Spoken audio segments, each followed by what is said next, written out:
Institut Kefahaman Islam Malaysia, IKIM FM. Pilihan utama anda. Berita dalam negeri ini dibawakan khas oleh Upcore Chewable Tablet untuk anak-anak yang bijak, cergas dan ceria.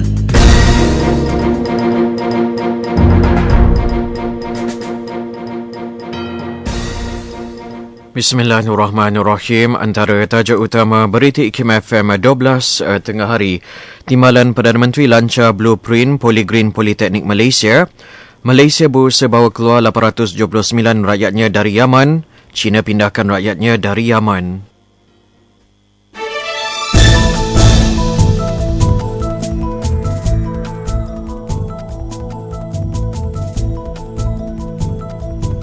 Assalamualaikum warahmatullahi wabarakatuh dan selamat tengah hari bersama saya Ahmad Nazari Muhammad Yusof.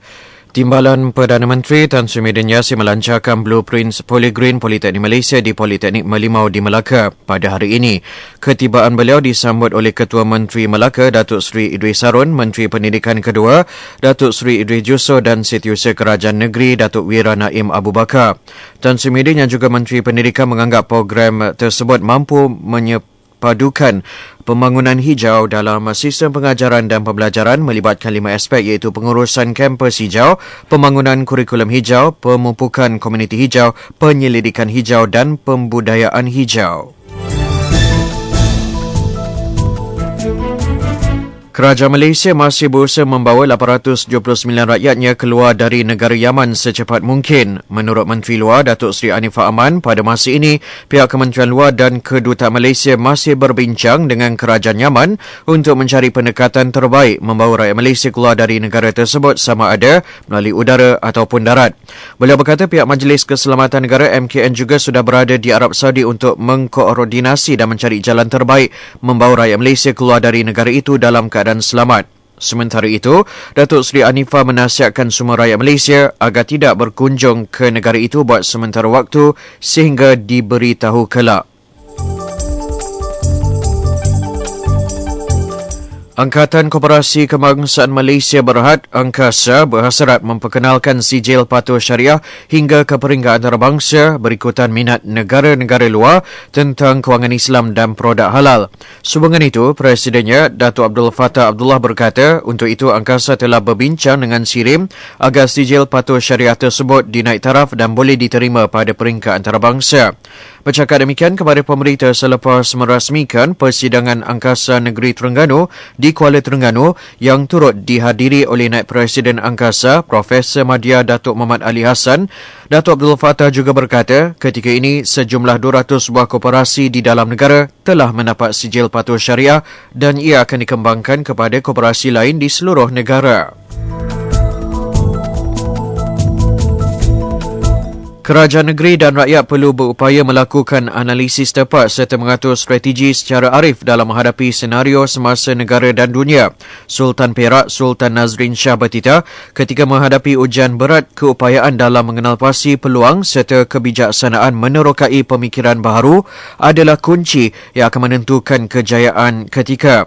Semasa merasmikan mesyuarat pertama penggal ketiga Dewan Undangan Negeri DUN Perak ke-13 di Ipoh Perak, baginda turut bertitah peristiwa dan perkembangan yang berlaku pada tahun lepas dan awal tahun ini telah melukis senario baharu yang memberikan kesan tertentu kepada perancangan pembangunan negara 2015.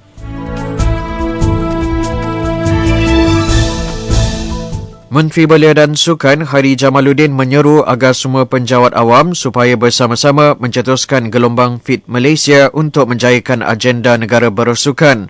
Beliau berkata selain menangani krisis kesihatan akibat peningkatan penyakit tidak berjangkit seperti diabetes, ia juga berupaya meningkatkan kualiti perkhidmatan kerajaan.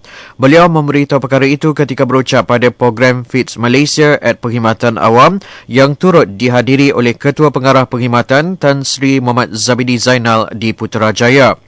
Hairi turut menyerahkan geran pembangunan sukan bernilai RM200,000 kepada Kelab Jabatan Perkhidmatan Awam untuk merancang pelbagai aktiviti sukan membabitkan penjawat awam.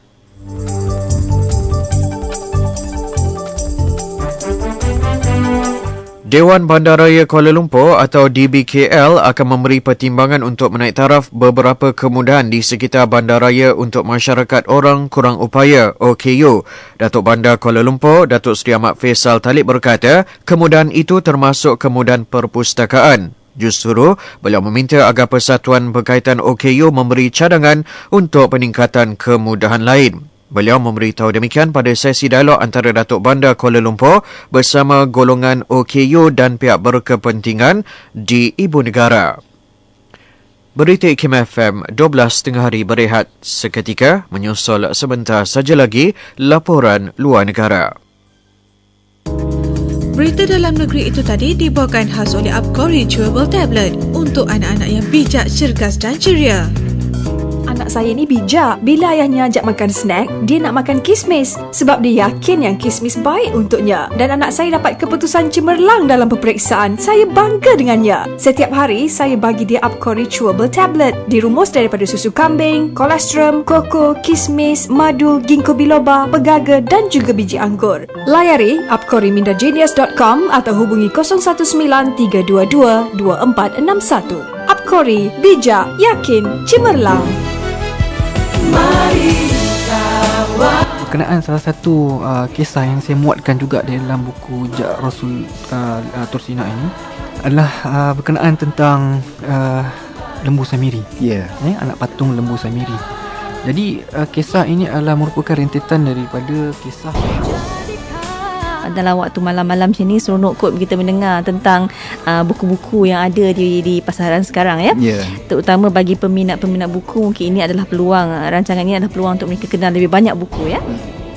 Kita akan lancarkan pada Pesta Buku Selangor nanti di Shah Alam. Okey. Kemudian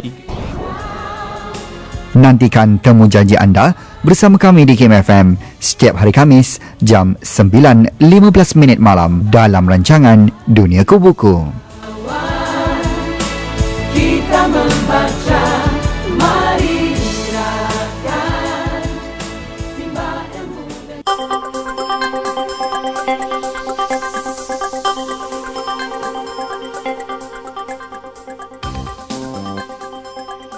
Berita IKIM FM diteruskan lagi dengan perkembangan luar negara. Tentera Laut China telah membawa keluar 571 rakyat dari Yaman. Agensi berita Xinhua dipetik sebagai berkata, kesemua warga China terbabit termasuk 8 pekerja asing dipindahkan menggunakan 2 kapal tentera ke Djibouti sebelum diterbangkan pulang ke Beijing, China. Kerajaan China mengambil langkah tersebut selepas pihak Arab Saudi dan sekutunya membedil kedudukan Puak Houthi di Sana'a, Yaman sejak Khamis lepas. Sebelum ini, India dan Pakistan mengambil langkah sama selepas situasi di Yaman semakin meruncing. Menurut laporan DPA dalam perkembangan berkaitan, sekurang-kurangnya 40 orang dilaporkan terkorban di sebuah kem pelarian di utara Yaman dalam serangan udara yang sepatutnya disasarkan ke atas Puak Houthi. Pertubuhan Antarabangsa bagi Migrasi IOM memaklumkan bahawa antara yang terbunuh dalam serangan di Harat itu adalah kaum wanita dan kanak-kanak.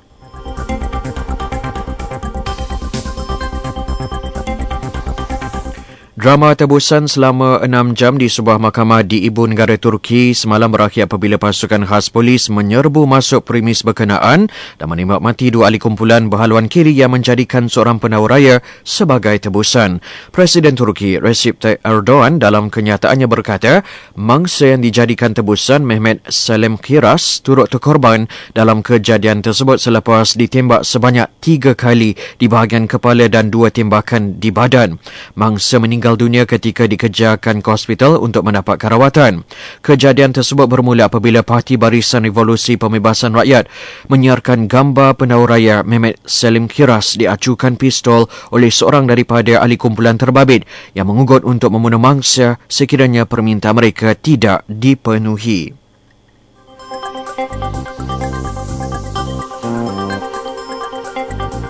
Akhir sekali, Palestin secara rasmi menganggotai Mahkamah Jenayah Antarabangsa ICC mulai hari ini sekaligus membolehkan tuduhan jenayah perang terhadap rejim Zionis Israel difailkan meskipun terdapat keraguan berhubung kesan pelaksanaan langkah itu.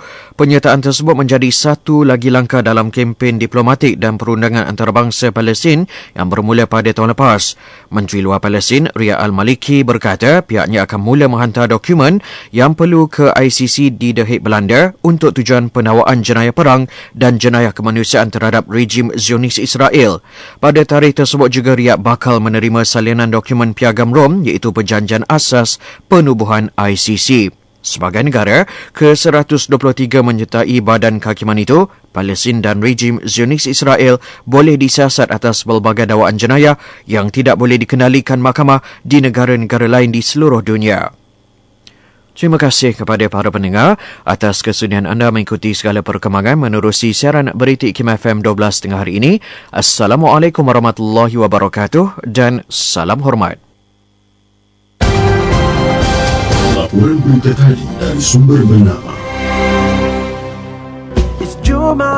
Anda sekarang bersama saya Raif, teruskan mendengar IKIM FM, pilihan utama anda. Gotta make dhikr on Jum'ah. Everybody's looking forward to His mercy. Info Community IKIM FM. Bengkel penulisan akan dianjurkan komuniti jejak tarbiyah yang akan diadakan pada 4 April bertempat di Dewan Fakulti Sains Teknologi UKM Bali. Pembentang program Ustaz Zahruddin Zabidi dan Ustaz Parul Muhammad Joy. Bagi pendaftaran, hubungi 013-878772. Anda ada sebarang makluman yang ingin dihebahkan kepada pendengar IKIM FM? Hantarkannya kepada kami melalui email info@ikimfm.my atau melalui fax di talian 03-6204-6277. Info community ini dibawakan kepada anda oleh IKIM FM, pilihan utama anda. Ya Allah, Ya Allah, Ya Allah, Ya Allah, Ya Allah. Sekarang disampaikan pengumuman solat fardu zuhur bagi bandar-bandar utama seluruh Malaysia untuk hari ini 11 Jamadil Akhir 1436 Hijrah bersamaan 1 April 2015. Kanga Alustar Pulau Pinang 1.25 minit tengah hari, Ipoh 1.23 minit tengah hari, Kuala Lumpur Putrajaya Shah Alam 1.20 minit tengah hari, Seremban dan Bandar Melaka 1.18 minit tengah hari, Johor Bahru 1.11 minit tengah hari, Kuantan 1.15 minit tengah hari, Kuala Terengganu 1.14 minit tengah hari, Kota Baru 1.18 minit tengah hari, Miri 12.31 minit tengah hari, Kuching 12.47 minit tengah hari, Layak Datu 12.12 minit tengah hari, Tawau 12.16 minit tengah hari, Kota Kinabalu 12.22 minit tengah hari. Ya Allah, Ya Allah, Ya Allah.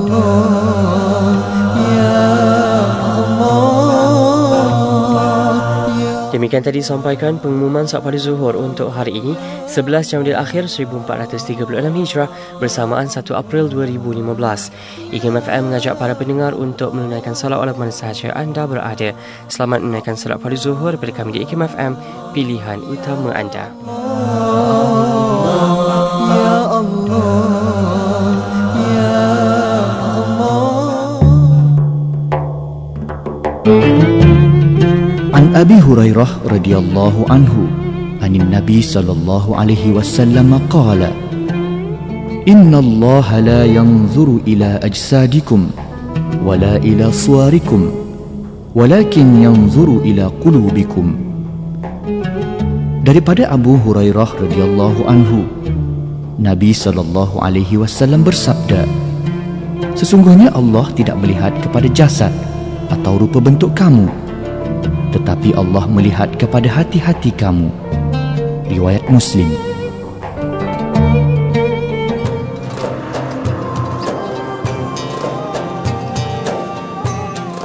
Sempena Karnival Badar 2015, Sekolah Agama Menengah Unwanus Saadah Kancung Darat Banting, IKIM FM akan menganjurkan rakaman forum bicara ad-din IKIM FM pada Jumaat 3 April di dataran SAM Unwanus Saadah Banting. Berkongsi ilmu melalui perbincangan bertajuk Anak-anak Kita Milik Siapa bersama dua orang panel, Ustaz Syed Muhammad Nur Hisham Tuan Padang, pengisi slot tarbiyah IKIM FM, dan Ustaz Syarizan Daud At-Turabi, dipengerusikan oleh Hajjah Nik Hasnah Ismail. Jumpa anda di sana.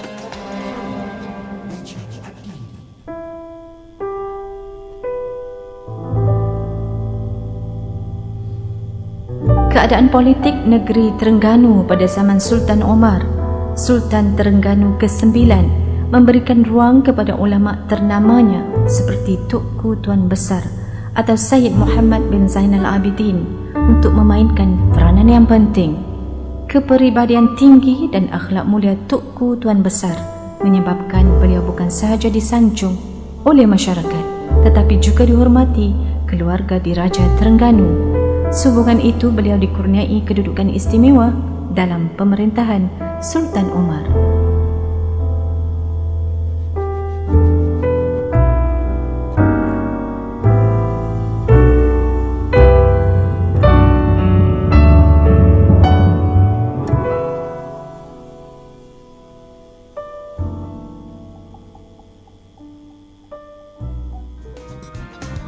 Ikuti rancangan Duniaku Buku yang ditaja oleh Kemilau Publikasi Sdn Bhd pada setiap hari Khamis jam 9.15 malam hanya di IKIM FM. إلهنا ما أعدلك مليك كل من ملك إلهنا ما أعدلك مليك كل من ملك لبيك قد لبيت لك لبيك إن الحمد لك لبيك إن الحمد لك والملك لا شريك لك والليل عندما حلك والسابحات في الفلك على مجاري المنسلك ما خاب عبد أملك أنت له حيث سلك لولاك يا ربي هلك كل نبي وملك إلهنا ما أعدلك مليك كل من ملك إلهنا ما أعدلك مليك كل من ملك لبيك قد لبيت لك لبيك إن الحمد لك لبيك إن الحمد لك يا مخطئا ما أغفلك عجل وبادر آجلك واختم بخير عملك لبيك إن الملك لك والحمد والنعماء لك والعز لا شريك لك إلهنا ما أعدلك مليك كل من ملك إلهنا ما أعدلك مليك كل من ملك لبيك قد لبيت لك لبيك إن الحمد لك لبيك إن الحمد لك لبيك إن الحمد لك لبيك إن الحمد لك لبيك إن الحمد لك لبيك إن الحمد قسطنطينية محقق فتح دلتشكتير أنو فتح دان أمير نيغوزل أمير أنو فتح دان أردو نيغوزل أردو Rasulullah SAW bersabda, akan dibuka kota Konstantinopel itu, maka sebaik-baik pemimpin itulah pemimpinnya dan sebaik-baik tentera itulah tenteranya. Ramai mengetahui kaitan hadis ini dengan Sultan Muhammad bin Murad Al-Fatih, tetapi ramai yang tidak mengetahui mengenai pembukaan Konstantinopel kali kedua selepas peperangan besar di bumi Syria di masa akan datang. Untuk mengetahui lebih lanjut, mari bersama kami dalam pengembaraan merentas zaman. Bersama saya, Syahri Abdul Rahman, dalam Kembara Ibrah, Konstantinopel Back to the Future, sempena ulang tahun 562 tahun pembukaan Istanbul pada musim bunga tulip Turki yang sangat indah, 23 Mei hingga 2 Jun 2015.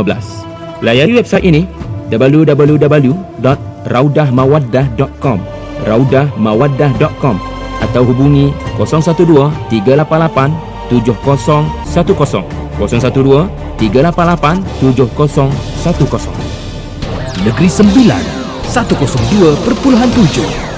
FM pilihan utama anda. Bismillahirrahmanirrahim. Assalamualaikum warahmatullahi wabarakatuh. Selamat tengah hari untuk semua. Alhamdulillah kembali bersiaran bertemankan saya Nurhayati Paradi untuk segmen tengah hari ini, iaitu agama dan peradaban, yang mana kali ini kita nak bawakan sambungan ilmu dalam Islam bahagian yang ke-55, dan semestinya bersama dengan kita ini merupakan minggu pertama untuk bulan April ini, bersama yang bahagia Dr. Muhammad Zaidi Ismail, Fellow Utama atau Pengarah Pusat Kajian Sains dan Alam Sekitar, ringkasannya KIAS. Assalamualaikum Doktor. Waalaikumsalam warahmatullahi wabarakatuh. Alhamdulillah, diam tak diam dah sampai ke siri yang ke-55 dah kita Doktor untuk ilmu dan dalam Islam, dan kali terakhir kita bertemu pada Januari yang lalu membincangkan tajuk yang sama, iaitu kali yang ke-51 sehingga kali yang ke-54, dan fokus terhadap khabar yang benar sebagai satu saluran ilmu, dan mungkin juga sebagai butir bicara kita boleh butir-butirkan butir-butir penting yang kita bincangkan dahulu sebagai sedikit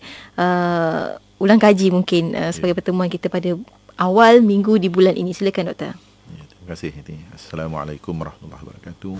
Alhamdulillah wassalatu wassalamu ala Rasulillah wa ala alihi wa sahbihi wa man tabi'ahu wa pendengar yang dikasihi semuanya, diharapkan masih setia walaupun selang masa 2 bulan memisahkan kita daripada Januari dan April.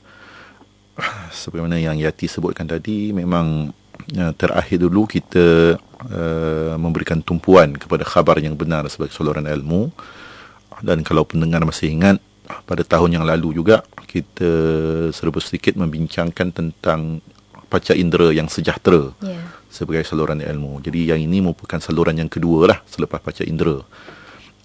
Kita dah sebutkan sebelum ini, secara garis kasarnya para alim ulama kita bersepakat berdasarkan Quran dengan sunnah dan juga pengalaman masing-masing bahawa ada 3 saluran utama yang diiktiraf dalam agama kita, agama Islam.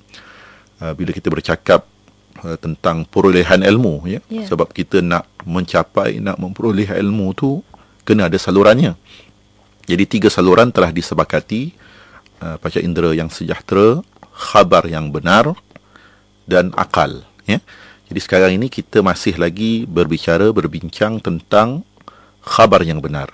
Dia bukan sebarang khabar, tapi khabar yang betul, yang benar, yang sah. Jadi bila bercakap tentang khabar yang benar ini, yang juga diterangkan oleh para alim ulama kita, dia merupakan saluran dari luar diri manusia. Disebut sabab min kharij. Maksudnya kalau panca indera itu sebahagian daripada diri kita, walaupun dia bukan diri kita, tapi dia merupakan alat, tapi dia tak terpisah pada diri kita lah. Maknanya tangan kita tu bukan berjalan-jalan tanpa diri kita, dia sebahagian daripada diri kita, walaupun dia merupakan alat.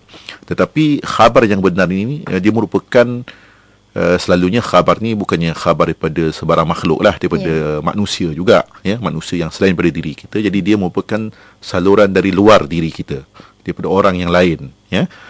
Jadi itu ditekankan oleh mereka. Hanya kalau pendengar kita yang masih setia mengikuti, masih ingat, semasa kita berbincang pada bulan Januari yang lepas, kita juga ada menyebut tentang perkataan ataupun istilah-istilah yang turut berkaitan bila bercakap dengan khabar yang benar, ataupun khabar secara umumnya. Satu yang kita bawa ketika itu ialah perkataan nakal.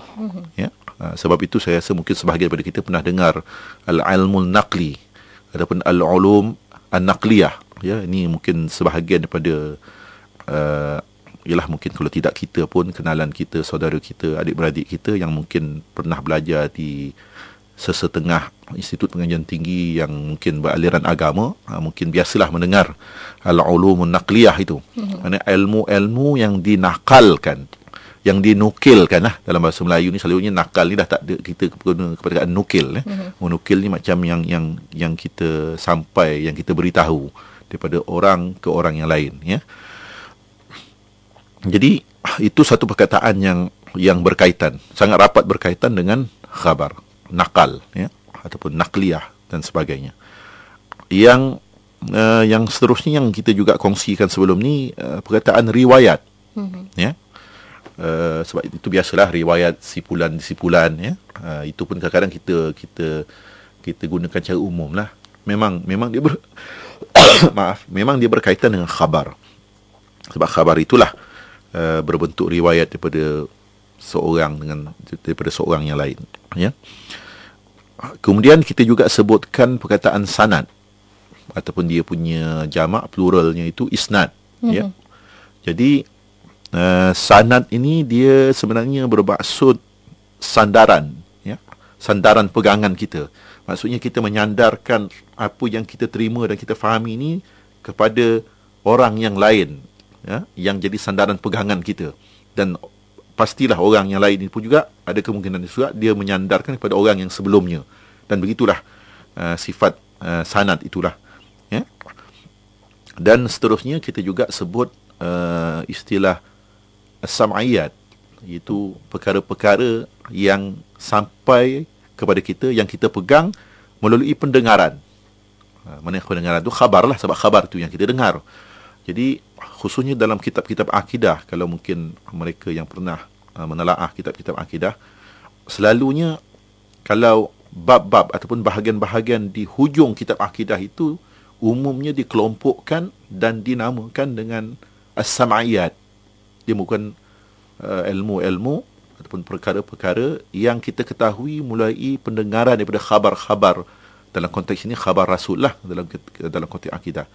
Dan apakah perkara-perkara itu? Sebagai contoh tentang hari kiamat. Hari kiamat. Yeah. Itu kita tahu cara pasti bahawa adanya hari kiamat sebab daripada Rasul mengkhabar kepada kita akan datang satu hari di mana segala-galanya yang di dunia ini akan musnah. Ya, dan untuk membawa kehidupan yang lain pula pada peringkat dan martabat yang lain. Dan juga peristiwa-peristiwa yang berlaku sebelum kiamat dan juga yang selepas kiamat. Yang itu benda yang kita yakini sebagai orang Islam, orang yang beragama Islam, tetapi yang kita yakini dan kita ketahui sebab dia sampai kepada kita melalui pendengaran kita. Ya, kita percaya dengan orang yang mengkhabar kepada kita dan kita percaya dengan apa yang dikhabarkan. Itu sam'iyat, ya. Jadi perkataan-perkataan yang saya sebutkan secara ringkas tadi, nakal, riwayat, sanad, as-sam'iyat, ini semua berkaitan dengan khabar, ya, dan pastilah khabar yang benar, ya. Itu satu yang kita sempat kongsikanlah secara ringkas pada pertemuan bulan Januari yang lepas. Yang seterusnya kita juga menyentuh tentang, bila cakap tentang khabar ini, kita tak dapat elak daripada bercakap tentang kebolehpercayaan dan kewibawaan orang yang menyampaikan kepada kita, yeah, dan rantaian penyampai itu, ya, pada setiap peringkat, ya. Jadi kita tak dapat mengelak dari situ, ya, kebolehpercayaan dan kewibawaan. Sebab kalau ada cacat cela, dia akan menjejaskan mutu ataupun kualiti khabar yang sampai begitu. Maksudnya kebenarannya itu akan timbullah keraguan, ya. Itu satu yang juga kita kongsikan. Dan juga berkaitan dengan khabar ini, ialah yang umumnya kita sebut sebagai taklid. Kita mengikut. Hanya taklid ini kita mungkin lebih perlu berhati-hati sebab dia boleh difahami secara yang negatif, dia juga boleh difahami secara yang positif. Yang kita maksudkan di sini dalam konteks yang positif. Sebab khabar yang benar itu, kalau sahlah periwayat itu orang yang benar, dan kandungannya itu kita lihat memang tak ada yang terlalu pelik. Memang dia selari dengan khabar-khabar ataupun dengan pengalaman dan juga dengan akal kita, maka kita terima. Jadi dia merupakan sesuatu yang kita terima dan kita ikut. Jadi mengikut itu, sifat mengikut itu yang dinamakan taklid. Ya. Hanya kalau kita ikut membuta tuli, itu persoalan itu taklid dalam pengertian yang buruk lah, yang negatif. Tapi taklid tidak semestinya buruk. Ya. Kalau kita tahu dia seorang doktor pakar yang memang tersohor, ya, ini kita cakap dalam konteks perubatan lah, ya, sains perubatan. Dia katalah doktor pakar bedah jantung lagi pula. Dan dah banyak kes-kes yang dia lakukan pembedahan sebelum ini berjaya. Dan ialah tak ada cacat cela lah dari segi itu. Maknanya umumnya orang tak pertikaikan dia. Umumnya kalau dia menyampaikan, katalah kita ataupun mungkin saudara mara kita ada jumpa dan dia memberitahu penyakit sekian-sekian ni, kalau nak rawatannya begini. Umumnya kita akan ikut. Ya, sebab kita ikut pun bukan sebab kita ikut sebarangan, sebab memang kita pun dah buat penyelidikan pada tahap kita bahawa dia memang sah. Dah ada sijil daripada Majlis Perubatan Kebangsaan ataupun negara dan juga memang kelulusan itu sah. Jadi apa sebabnya? Maknanya kalau kita ikut itu pun ikut kita bukan ikut membuta tuli. Ya. Kita ikut tu berasaskan ilmu kita bahawa dia ni memang sah, pakar dalam bidang bedah jantung. Pembedahan lagi pula, ya. Jadi taklid pada khabar yang benar sebenarnya taklid dalam bentuk yang positif yang kita maksudkan tadi. Ya, dan kita pernah sebutkan berulang kali juga, taklid dalam konteks yang positif ini termasuk juga ada masa taklid dalam konteks yang negatif, ya. Dia sebenarnya bukan sahaja dalam bidang agama, bukan setakat dalam ilmu agama dia terpakai, tapi dalam sebarang ilmu yang lain. Ya, apa sahaja cabang dan bidang ilmu, taklid ini merupakan suatu amalan yang sentiasa diamalkan. Ya, bila kita tak pernah kita ambil contoh katalah seorang doktor perubatan. Ya. Dia sebagai doktor pun bukan semua benda dia buat secara yang amali. Ya. Jadi banyak perkara yang dia terima sebab dikhabarkan oleh guru-guru dan pakar-pakar yang dipercayai. Ya, tapi tak semua yang dia terima itu dia sendiri eksperimen. Dia sendiri buat cara amali. Ya, jadi banyak perkara yang diterima sebab berasaskan pakar dan kewibawaan pakar itu. Ya. Jadi itu sesuatu yang merupakan amalan biasa, amalan yang positif yang terpakai pada semua cabang dan bidang ilmu. Dia bukan semata-mata dalam bidang agama. Jadi dalam konteks itu kita kena lebih berlaku adil dan beradab dengan ilmu agama, sebab bukan dalam ilmu agama saja ada taklid. Ya, tapi dalam sebarang ilmu yang lain taklid ini terpakai kalau dia diasaskan kepada ikutan kepada pakar yang berwibawa. Ya. Jadi ini berkaitan dengan khabar, sebab pakar itu yang mengkhabarkan kepada kita apa yang mungkin pernah dialami, apa perkara-perkara yang sepatutnya dibuat. Jadi selalunya dia akan memberitahu kita dan kita percaya apa yang dia beritahu. Jadi itu sifat taklid, sifat khabar yang benar. Ya. Dan seterusnya, yang mungkin satu lagi butiran yang kita juga sentuh dalam konteks khabar yang benar ini adalah apa pun dia akhirnya akan kembali pada punca pertamanya. Sebab punca yang pertama itu masih tetap seorang insan. Ya, sebab kita tak bercakap tentang khabar yang entah daripada mana-mana. Ya, selalunya dalam konteks khabar yang benar kita bercakap akhirnya dia punya rantaian itu berakhir pada punca yang pertama. Ya, kalau kita bercakap daripada konteks kita, kalau kita mendengar khabar itu, akhirnya kalau kita telusuri susur galur sesuatu khabar itu, dia akan berakhir dengan seorang insan di hujung sana, ya, yang lebih dahulu pada kita. Ya, jadi dia puncanya masih tetap seorang insan. Dan insan yang mengkhabarkan kepada kita ini selalunya kalau dia merupakan rantaian terakhir lah, maknanya orang yang terakhir dalam rantaian khabar itu, dia akan mengkhabarkan apa yang dia sendiri alami. Ya. Kalau dia dengar daripada orang lain, maknanya dia bukan yang terakhir lah. Kita akan tengok pada orang yang sebelum dia tu lagi. Nah, tapi akhirnya maknanya apa yang insan itu alami baik bila cakap pengalaman ni, yang ni kita kena lebih berhati-hati dan mungkin lebih perhalusi. Pengalaman ini bukan semata-mata pengalaman indrawi. Ya. Dia juga boleh bersifat pengalaman akalnya itu. Ini insya-Allah kita akan bahas lebih lanjut bila kita masuk pada akal sebagai saluran ilmu. Yeah. Jadi pengalaman indrawi mungkin dia cakap, oh, kek ni manis. Ya. Ini pengalaman biasa, ya.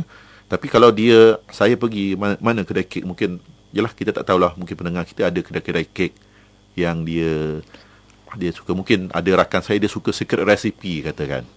Ya. Tapi ada orang yang mungkin tak pernah pun mencuba mana-mana kek dalam secret recipe. Sebagai contohlah ya, minta maaf lah ya. Ini bukan nak berkempen untuk syarikat itu ya. Kita ambil contoh sebab itu yang mungkin yang terlintas dalam fikiran saya ketika ini. Jadi dia mengkhabarkan kepada rakannya. Ya. Ini kita cakap ini mungkin lebih dekatlah, maksud rantaian khabar ni daripada rakan kepada seorang lagi. Ya. Jadi dia dekat dan dia sezaman. Mudahlah dari segi itu. Tapi masih lagi bersifat rakan dia ni memang kaki makan. Dan selalunya dia akan pergi tempat makan yang sedap. Dan selalunya yang setakat pengalaman kita yang lepas, kalau dia cakap sedap tu memang sedap betul. Boleh dipercayai. Boleh dipercayai. Bab itulah bab makan tu. Jadi dia cakap kalau kek ni dekat secret recipe ni sedap.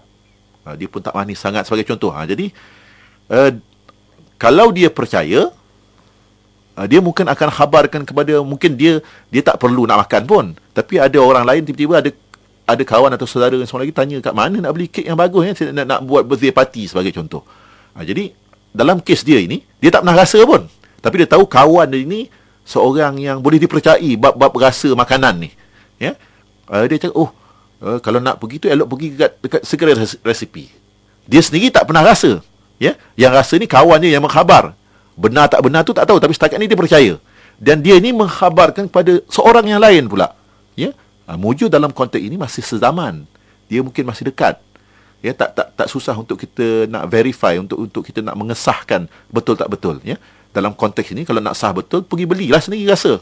Ya, tapi tak semua pengalaman sebegitu. Betul. Pengalaman indrawi umumnya mungkin boleh kita kalau dia waktunya tidak jauh berbeza, masih boleh kita mengesahkannya dengan deria kita jugalah. Kalau rasa tu rasalah. Kalau kita nak lihat, kalau dia cakap ada satu tempat tu pemandangan tu cantik, kalau kita rasa kita nak mengesahkan cantik tak cantik, kita pergi ke tempat tu. Betul, kalau lihat kita sendiri. ada keupayaan, ada pengangkutan dan sebagainya. Tapi kalau jaraknya itu sudah beratus tahun,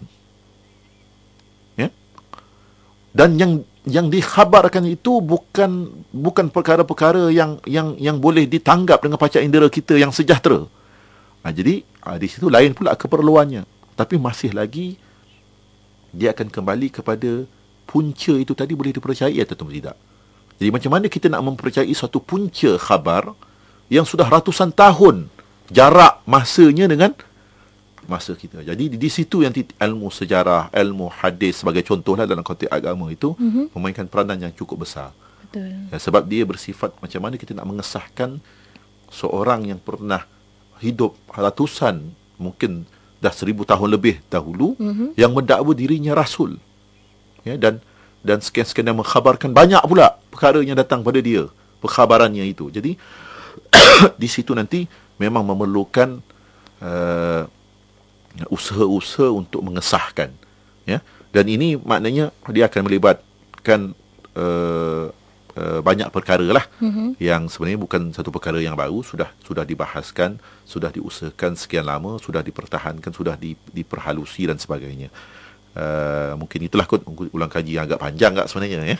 Tapi ulang kaji sangat penting tu untuk kita recap ataupun ambil kembali ilmu yang telah pun dikongsikan oleh Yang Bahagia Doktor pada Januari awal tahun, dan setelah lebih kurang 3 bulan kita kembali bersama Yang Bahagia Dr. Zaidi untuk membicarakan tentang saluran ilmu ini dan juga khabar yang benar ataupun yang sah ni, Doktor ya. Dan bila cakap tadi tu sangat penting untuk kenal, dengan betul-betul kenal apa itu khabar yang benar. Dan selepas ni kita akan berhenti rehat seketika. Selepas itu kita akan kembali nak tahu pula doktor ni tentang jenis-jenis khabar yang benar tu macam mana sebenarnya doktor ya. Kita akan kembali selepas ini. Bagi anda jangan ke mana-mana, teruskan bersama kami di IKIM FM, pilihan utama anda.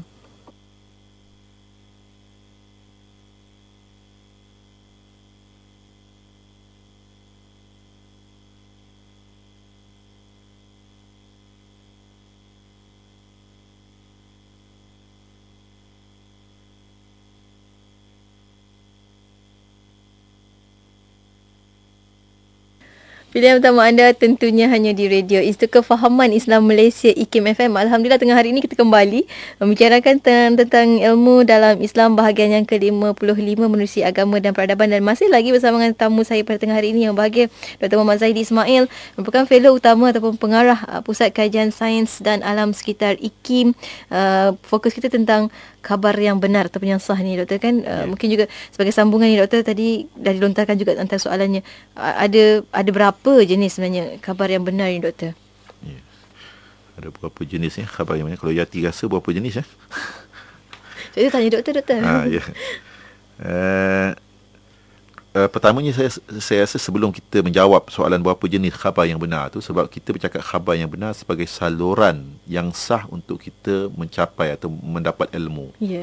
Jadi sebab kita membahaskan ni dalam konteks ilmu, ya. Jadi yang kalau betul-betul kita nak faham ni, kita kena faham apa itu ilmu yang kita maksudkan di sini dalam perbahasan perbincangan kita ini. Kalau pendengar masih ingat, saya harap masih ingatlah kalau yang masih setia mengikuti kita, sebab kita dah bahaskan ni selama 2 tahun, saya rasa dalam 2012, 2013 begitu, agak panjang lebar juga, ya. Beberapa kali lebih daripada mungkin 10, mungkin 20 kali bersiaran, ya, kita membahaskan tajuk tu. Jadi kalau ada dalam kalangan kita yang masih ingat, kita bercakap tentang apa ciri-ciri ataupun sifat-sifat ilmu. Satu yang kita sebut ialah, jadi ada banyak ciri dan sifat tu untuk mengesahkan dia ini, maka ini ilmu. Dia bukan yang lain-lain. Ini boleh kita namakan ilmu, ya. Dan dia sebenarnya akhirnya merujuk pada diri kita. Sebab diri kita yang mendapat ilmu tu, dan diri kita yang dapat rasa betul ke yang ini ilmu ataupun tidak. Jadi ini kita tak bercakap tentang orang lain, kita lebih bercakap tentang diri kita, untuk menyemak diri kita, muhasabah diri itu. Jadi satu yang kita sebut ciri ilmu, sifat ilmu tu dia kena ada sifat yakin. Ya. Dan nak tahu apa tu sifat yakin, kita kena tahu apa lawan kepada yakin. Ya. Satu pada lawan kepada yakin itu yang maknanya itu bukan yakin, tapi itu dinamakan zon, ya. Kita dah sebut dia macam lebih pada sangkaan.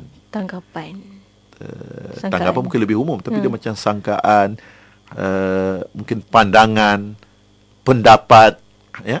Dia banyak nama lah kalau kita nak terjemahkan berlangsung kepada dia punya konteks yang itu. Tapi sangkaan ni umumnya macam kita pernah bawa contoh, kalau nampak macam hari ni mendung, ya. Mendung tak bermakna hujan, ya. Tapi kita rasa sebab, dan kita kena jalan kaki pada jarak yang jauh. Ya. Jadi kalau untuk kita rasa untuk lebih selamat lah, bawalah payung, ya. Tapi dia tak hujan lagi, ya.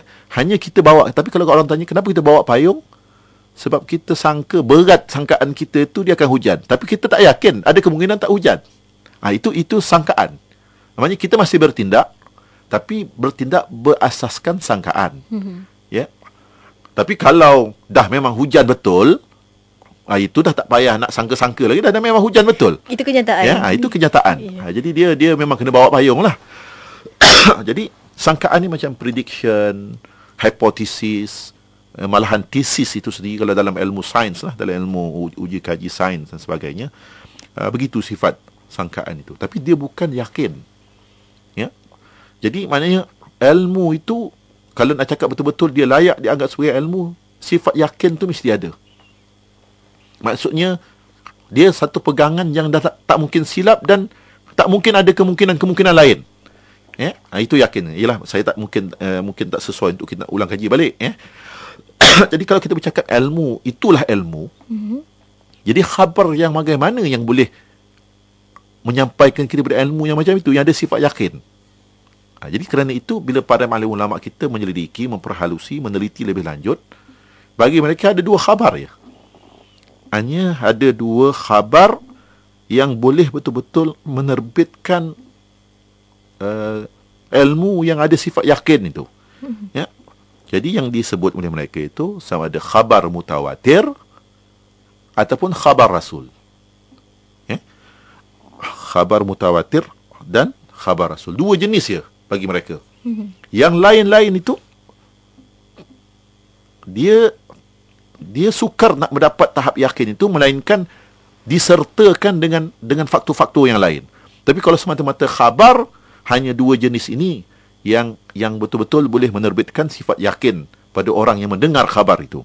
Dan bila mereka menerangkan khabar Rasul yang dimaksudkan itu, umumnya mereka merujuk kepada para sahabat Nabi SAW. Sebab para sahabat Nabi, dia memang tak boleh ragu-ragu, memang dia dengar pada Nabi sendiri secara langsung. Jadi tak ada sebab bagi dia, betul ke Nabi sebut ke tak sebut? Sebab memang dia berada bersama Nabi dan dia mendengar daripada mulut Nabi, daripada lafaz Nabi sendiri, dan tak ada sebab untuk dia ragu-ragu. Ya, hanya bila dia sampaikan, bila para sahabat radhiyallahu anhum ajma'in menyampaikan kepada generasi-generasi seterusnya, di situ nanti akan timbul persoalan, apakah betul-betul yakin ataupun tidak. Ini yang kita dengar ni betul daripada sahabat ni, dan sahabat ni betul dengar daripada Rasul. Jadi di situ nanti akan timbul perbahasan para alim ulama. Tapi umumnya para ulama kita, pendek bicaranya, ringkas katanya, menyenaraikan dua bentuk khabar sahaja yang boleh menerbitkan keyakinan. Khabar mutawatir dengan khabar Rasul. Dan khabar Rasul ni pun dalam konteks menerbitkan keyakinan yang teguh itu, mereka lebih merujuk kepada para sahabat yang mendengar cara langsung daripada Nabi SAW. Khabar mutawatir, contoh-contoh yang dibawa oleh mereka itu, walaupun ada sebahagian khabar Rasul itu bersifat khabar mutawatir, tapi banyaknya bukan khabar mutawatir daripada Rasul. Ya, satu yang jelas ialah Al-Quran yang disampaikan Rasul. Dia khabar Rasul dalam pengertian dia bukan hadis Nabi, tapi dia khabar daripada Nabi yang datang langsung kepada wahyu Allah Subhanahu Wa Taala. Ya, itu mutawatir. Ya, sebab tu Al-Quran itu dia utuh. Ya, dan tapi selain pada Al-Quran, hadis-hadis Nabi yang mencapai tahap mutawatir ini tidak banyak. Ya, tapi umumnya kalau yang dah mutawatir itu tidak diragui. Ya, Al-Quran lebih-lebih lagi lah.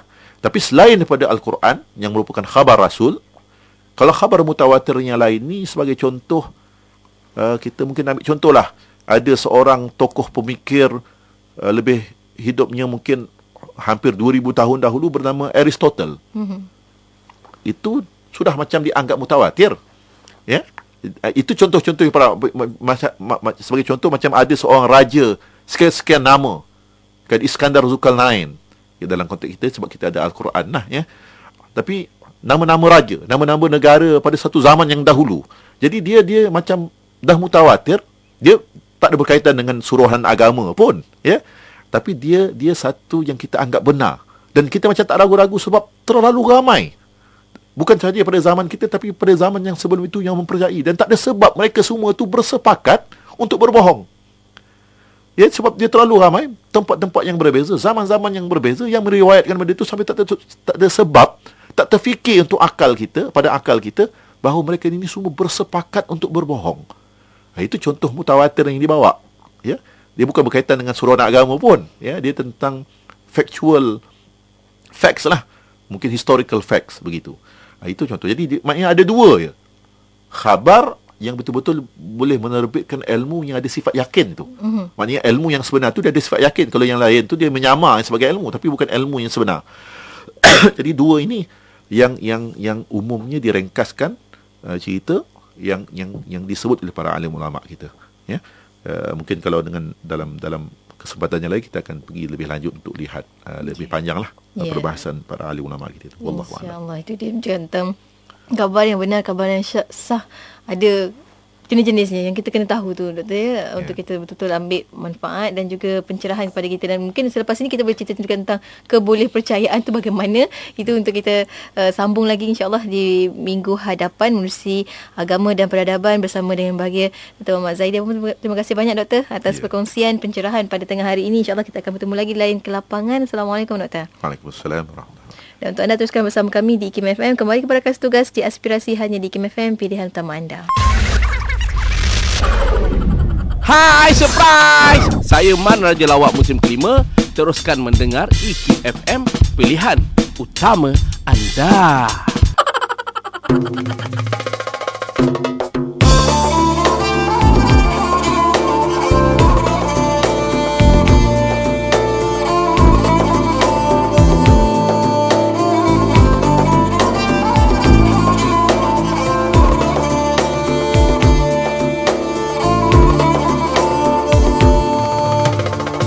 Yang dulu pergi bersama, kemana hilangnya hidup yang bahagia, kelembutan dalam bermesra, kemanisan dalam bicara, seni pekerti insan dunia. Si kecil kini merana, yang tua rasa sengsara, dalam sedar atau lena tiada hidup bersama.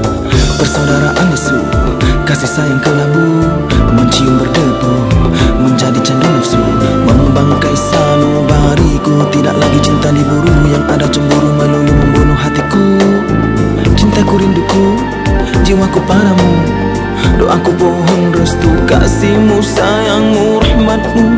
Tuhan yang satu, kurniaanmu untuk hambamu. Gegak gempita bela, segala berubahlah, sandiwara bermula, bermada kata nista. Yang mana harus aku percaya, wajah yang jujur berkata dusta. Gila kuasa tak mahal obat pengaut harta dan sakit jiwa.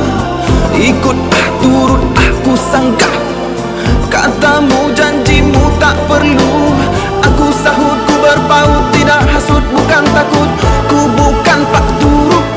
Kita harus bersatu, ayo kita lakukan bersama. Suara keamanan sejagat manusia, menyamaikan cinta, menyuburkan sayang, agar dunia aman sentosa.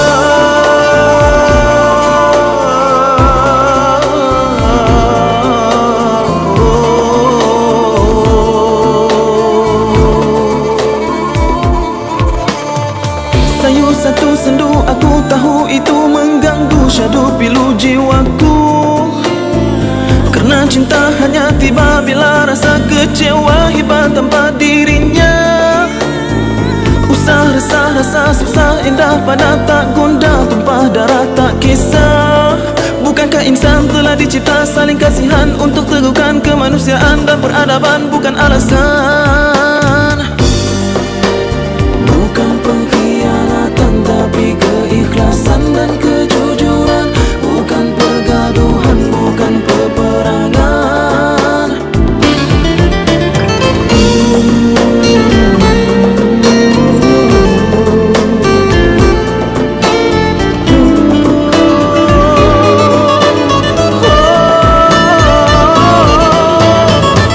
Adakah mungkin ada pemimpin mampu memimpin? Kami ingin dipimpin dari yang pedih, perih dan jerih. Harapkan kasih sayang bukan ditagih, harap yang keruh juga yang rapuh menjadi teguh. Mampu kita berteduh, kacau beralih, kini berkasih sayang berakhir. Nikmat Tuhan pengasih kedamaian keamanan. Kita harus bersatu, oh bersatu.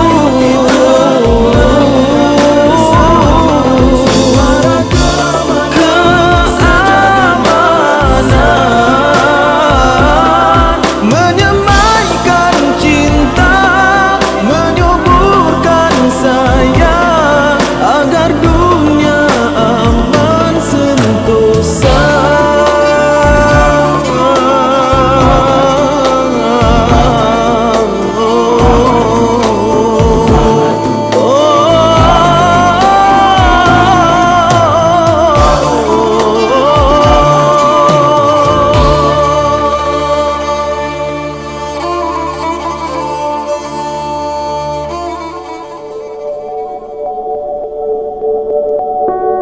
Seorang sahabat yang datang lewat untuk menunaikan solat selepas takbiratul ihram membaca doa, Allahu Akbar kabiran walhamdulillahi kathira wa subhanallahi bukratan wa asila, yang bermaksud Allah yang maha besar dengan kebesarannya dan segala puji bagi Allah dengan sebanyak-banyaknya. Maha suci Engkau wahai Allah pagi dan petang.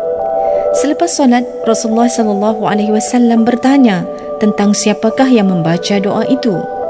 Sahabat berkenaan mengakuinya dan berkata, "Wahai Rasulullah SAW, aku tidak melakukannya." melainkan hanya berniat baik. Rasulullah sallallahu alaihi wasallam bersabda yang bermaksud, aku melihat pintu-pintu langit terbuka disebabkan kalimah itu. Abdullah ibn Umar radhiyallahu an mengatakan, aku tidak pernah berhenti menyebutnya sejak itu selepas mendengar sabda Rasulullah sallallahu alaihi wasallam itu. Diriwayatkan daripada Ibn Umar oleh Muslim, At-Tirmidzi, An-Nasa'i dan Ahmad. Salah satu riwayat An-Nasa'i ialah, aku melihat 12 malaikat berebut-rebut untuk itu.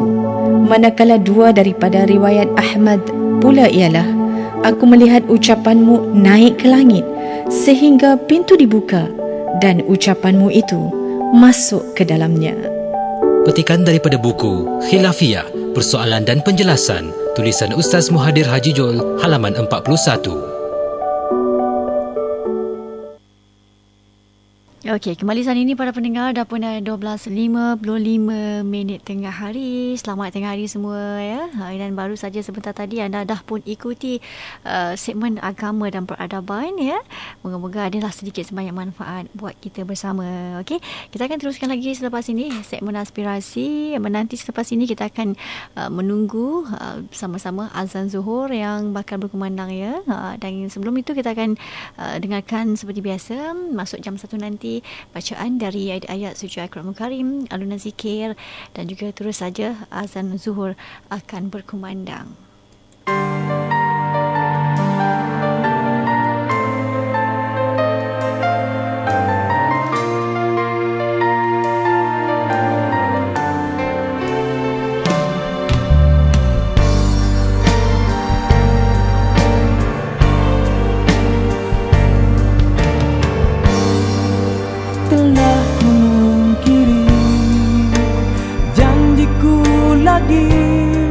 Walau 1000 kali ku ulang sendiri, aku takkan tempuh lagi.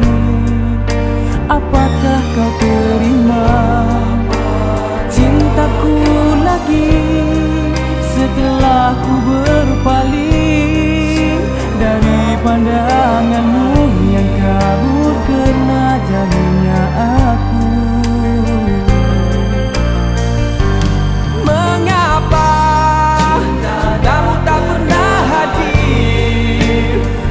Dalam jiwaku agar tetap bahagia. Tanpa cintaku tetaplah kau di sana. Aku tanpa cintamu bagai layang-layang terputus talinya.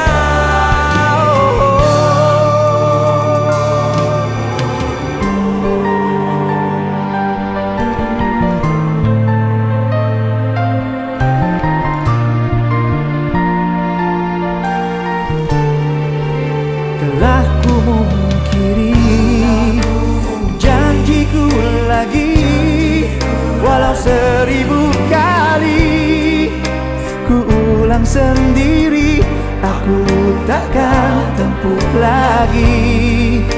Apakah kau terima cintaku lagi setelah ku berbalik dari pandanganmu yang kabur karena jahilnya aku?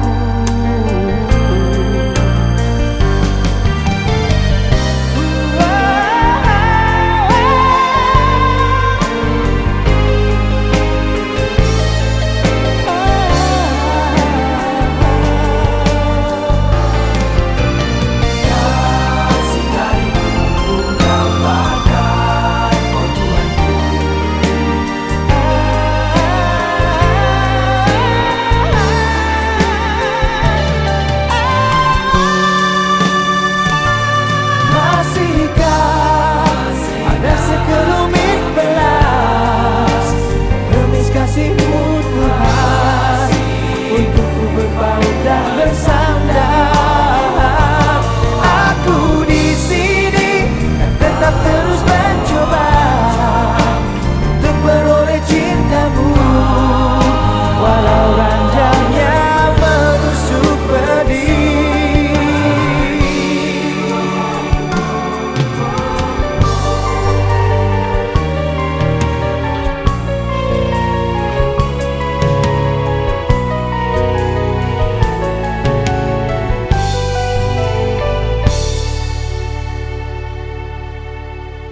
konsert religi terhebat 2015, Opik Live Acoustic Concert akan berlangsung di Auditorium MBSA Shah Alam 18 April ini.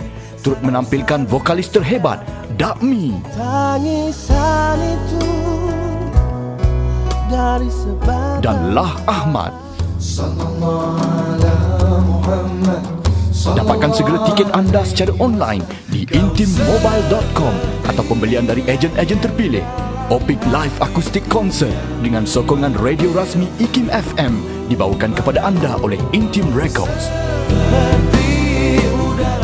Nantikan segmen bersama Susu Kambing Wildan yang dibawakan kepada anda oleh Wildan Niaga pada hari Khamis jam 2.30 petang. Saluran Institut Kefahaman Islam Malaysia, IKIM FM. Pilihan utama anda.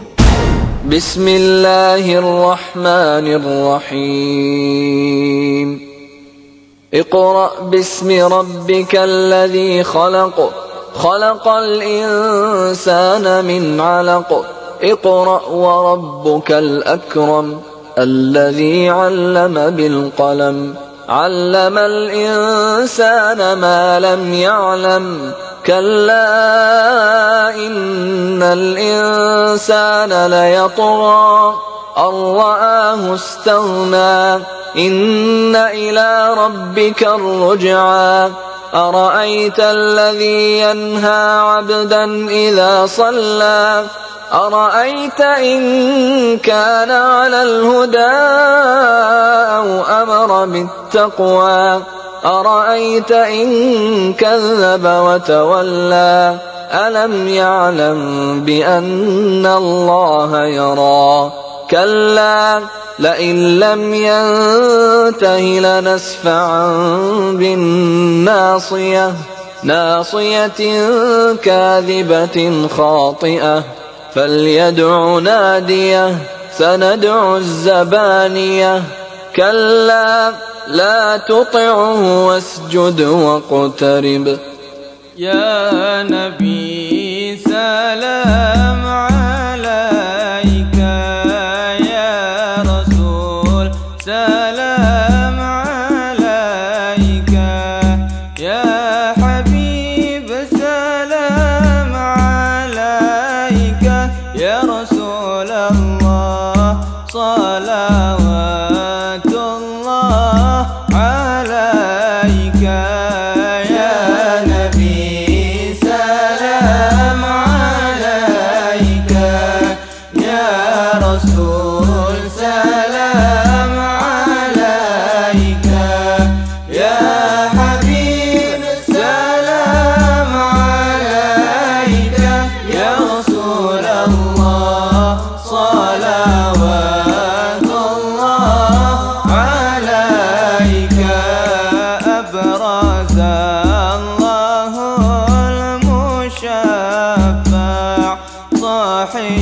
القدر المرفع فملا نور النواحي يا رسول الله عما كل الكون أجمع يا نبي سلام عليك يا رسول سلام عليك يا حبيب سلام عليك يا رسول الله صلوات الله عليك نكست أصنام شركين وبنا الشركين تصدق